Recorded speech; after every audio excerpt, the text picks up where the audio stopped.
I used to love the quiet of the night until she started watching me. It began 6 nights ago. A glimpse through the back door, just a passing glance, and there she was standing at the edge of my yard, her back to me, long dark hair drifting in the cold wind. She didn't move. She didn't speak. She just stood there, staring into the woods. I told myself she was a neighbor, maybe lost, maybe waiting for someone. But when I came back up from the basement, she was gone. The next night, she was there again. Same spot, same tattered gown, same unnatural stillness. That was when I made my first mistake and opened the door. Who was she? Why was she standing there every night? And why do I feel like if I ever see her face, I won't live to tell anyone? Beat that like and subscribe, and lock in. Please, I don't know what to do. I've tried to tell my wife about this, but she's a science teacher, and thanks to my history of practical jokes, she thinks I'm just kidding. There is something stalking me. I don't know what it wants, but almost every night since I started seeing it, it has terrorized me. It doesn't touch me. It doesn't communicate in any sort of way. It just fills me with horror. If I seem to ramble, please forgive me. I haven't slept in several days. We live in the second floor of a duplex with stairs down the back of the house to the basement where the laundry machines are. There's a door at the bottom of the stairs before the door to the basement that looks out onto our back porch and into the backyard. 6 days ago, I was going down to the basement to bring up some laundry, and I glanced out the door as I passed. There was a figure standing at the far edge of our yard. Her back was to me, and she was just standing there, looking into the woods beyond our yard. She was dressed in nothing but a light gown. It had lots of flowing material coming off of it that was whipping around in the air slowly. The whole scene creeped me out instantly, but I thought she might be a friend of our downstairs neighbor, so I continued to the basement. When I came back up, she wasn't there. The next night, I went down again, and as I passed the back door, I looked outside. The woman was back. She was exactly like she was the night before, facing away, not moving. The hair on my arms and neck stood up straight when I saw her. I was even more creeped out when I realized she was in the same clothes as the night before. That's when I did something I shouldn't have. I opened the back door. Leaning out, I called her to see if she was okay. She didn't respond. She didn't make any sort of indication that she'd heard me. It was freezing cold, so I shut the door and locked it. Coming back upstairs afterward, I looked out the window and she was gone again. Maybe she just wants to grab some of my merch. Link in the description.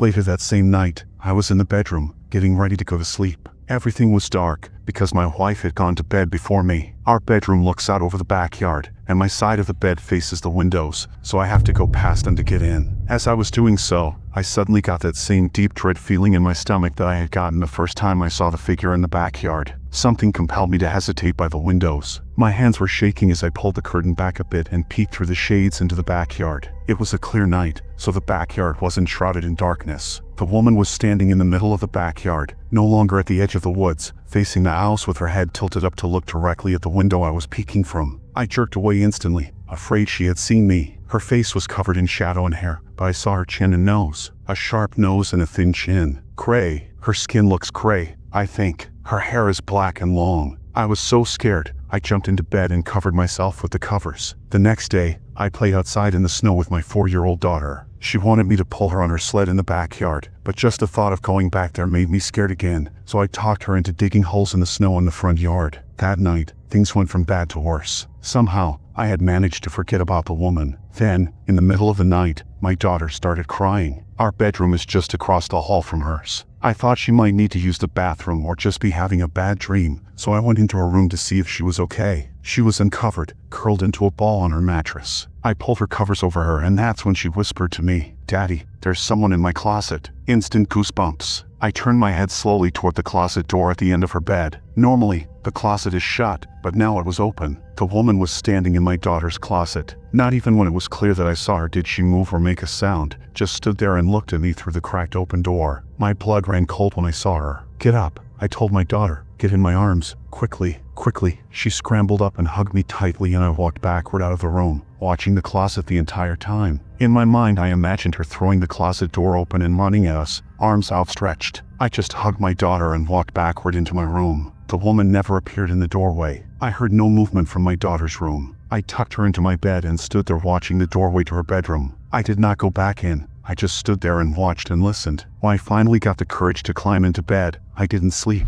Sunday, I told my wife everything. I told her about the first time I saw this woman. I told her about calling out to her and seeing her from the window. I told her that she had appeared in our daughter's closet. She told me it wasn't funny, that it was my fault for our daughter's bad dreams, and that I shouldn't encourage her to be afraid of her closet. Sunday night, my daughter called to me from her room again. Call me a coward, but I couldn't go back into that room. I called her quietly to come get in our bed, but she cried and said she was scared. I wanted to go and get her, but I was scared too. I told her to pull her blankets up and cover herself. Just cover yourself, honey, and you'll be okay. I prayed that it was true. I lay there, peeking over the sleeping form of my wife and out into the hallway at the closed door of my daughter's room, and just kept praying. I heard her cry a while longer. Then she went quiet and I hoped that she was asleep. Monday, I piled toys in front of the door to her closet. By that time, there was no doubt in my mind that this was some sort of ghost or apparition, but I piled things in front of the closet anyway, like a pile of toys could stop a ghost. Monday night, my daughter did not cry, but I didn't sleep.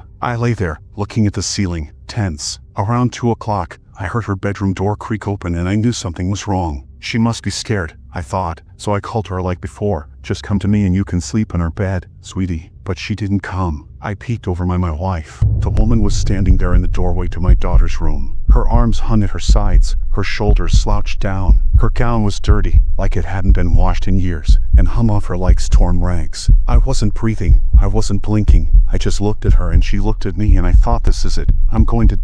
She never moved, never made a sound. I whispered, please, go away. Please, leave me alone. Please, I'm sorry. I couldn't look away. If I look away, she will get closer. I was sure of it. If I close my eyes, when I open them, she'll be standing over me, looking at me. At some point, she was gone. It's like I fell asleep with my eyes open. I don't remember her disappearing, just that I was looking at the doorway, and she wasn't there anymore. Last night, I lay awake, waiting. I asked my wife to shut our bedroom door because the night light in the hallway was keeping me awake. It was stupid. I don't know what I was thinking. Like clockwork, I heard my daughter's bedroom door creak open. I held my breath. Then I heard the floorboards in the hallway creaking and I started shaking uncontrollably. I heard her bedroom door open, and I knew she was standing there, in the doorway, not moving, just looking at me. I didn't look. I couldn't. I did what I told my daughter to do and pulled the covers over my head. I am a complete mess. A zombie at work. I don't want to go home anymore. I think I see the woman in other places. A glance while driving and I think she's sitting in the passenger seat of the truck behind me, or standing down the street as I drive off. Just sitting here at my desk. Someone passes by behind me and I jump. I'm afraid that if I turn around, she'll be there, waiting for me to look at her. And what if I saw her face? I don't want to see it. I don't want to see her anymore, but I don't know what to do. The only hope I feel is that, for unrelated reasons, my wife is talking about moving, but our lease isn't up until May. I don't know if I can hold out that long. Have you ever had an experience that left you wondering if you were losing your mind, or was it something unexplainable? What do you think this woman wants? Is she a warning, or is there something far more sinister behind her presence? If you were in this situation, what would you do? Would you try to confront it, or would you be too scared to even look? I'm curious to know what you think about this. Let me know in the comments.